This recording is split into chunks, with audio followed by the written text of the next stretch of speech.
أعوذ بالله من الشيطان الرجيم. بسم الله الرحمن الرحيم. يا أيها الذين آمنوا كتب عليكم الصيام كما كتب على الذين من قبلكم لعلكم تتقون.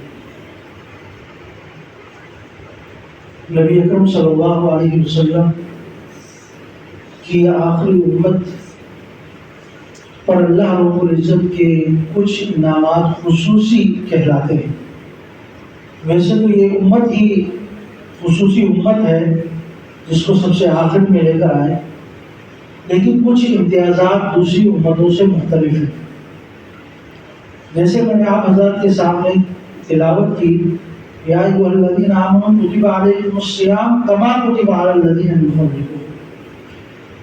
ایمان والو، تم پر روزے فرض کیے گئے جس طرح پہلی امتوں پر روزے فرض کیے گئے. لیکن امتیاز کس چیز میں ہے کہ پہلی امتوں پر چند روزے فرض ہوتے تھے، جیسے محرم کا کوئی روزہ آ گیا، یا ذی الحج کے مہینے کا کوئی روزہ آ گیا، یا کسی مخصوص ایام کے کوئی روزے ہو گئے، تو اس طرح ٹکڑوں میں ان پر فرض کیے گئے تھے.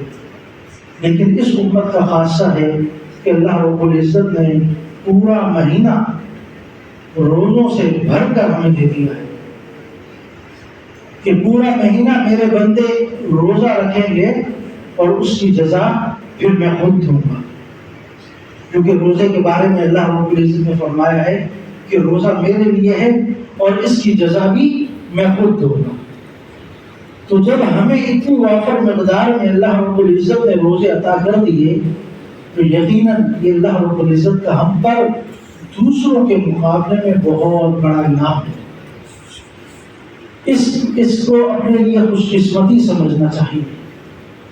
تنگ یا پریشانی نہیں ہونی چاہیے کہ 20 رکعتیں نمازیں کیسے میں کھڑا ہوں، ایک دن پڑھ لیں گے، 2 دن پڑھ لیں گے، ہو سکتا ہے کہ تیسرے دن شیطان آپ کو سستی میں لے آئے.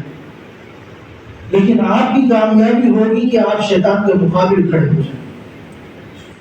آپ کہیں کہ اللہ کا حکم ہے مجھے نماز کے لیے پہنچنا ہے، میں جس طرح آج پہلے دن پوری 20 رکعتوں میں شریک ہوا ہوں، انشاءاللہ 30 رمضان مبارک کے آخری تراویح تک اسی طرح شریک رہوں گا اور ہر مرتبہ شیطان کو رسوا کروں گا.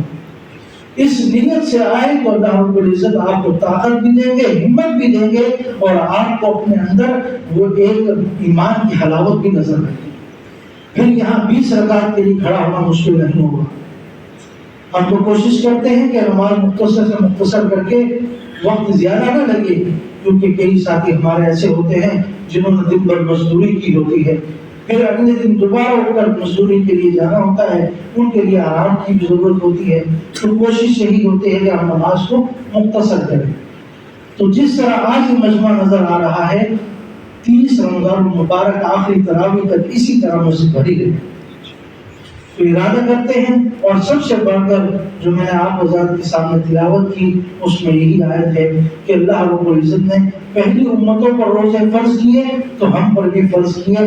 ہم میں سے کوئی بھی شخص روزہ چھوڑنے والا نہ، روزہ لازمی رکھنا، اور روزہ رکھ کر اور روزے کی جو تقاضے ہم کو پورا کرنے کی کوشش کرنی ہے تاکہ اللہ رب العزت مجھ سے راضی ہو جائے. میرے گھر کے اندر جو پریشانیاں ہیں میں یہ روزے رکھوں گا، اللہ تعالیٰ پوری کر دے گا، ختم کر دے گا. میرا رزق میں اضافہ نہیں ہو رہا، میرا کاروبار نہیں چل رہا، میری نوکری میں اضافہ نہیں ہو رہا، میری تنخواہ میں اضافہ نہیں ہو رہا، میں اس نیت سے روزے رکھتا ہوں اور اللہ رب العزت سے دعا کرتا ہوں، انشاءاللہ یہ خود بخود آپ کو اس کے ثمرات اپنی زندگی میں نظر آئیں گے. اللہ تعالیٰ ہم سب کو ان روزوں کو، ان تراویحوں کو کامیاب اور مکمل طور پر ادائیگی کرنے والا بنائے. السلام علیکم.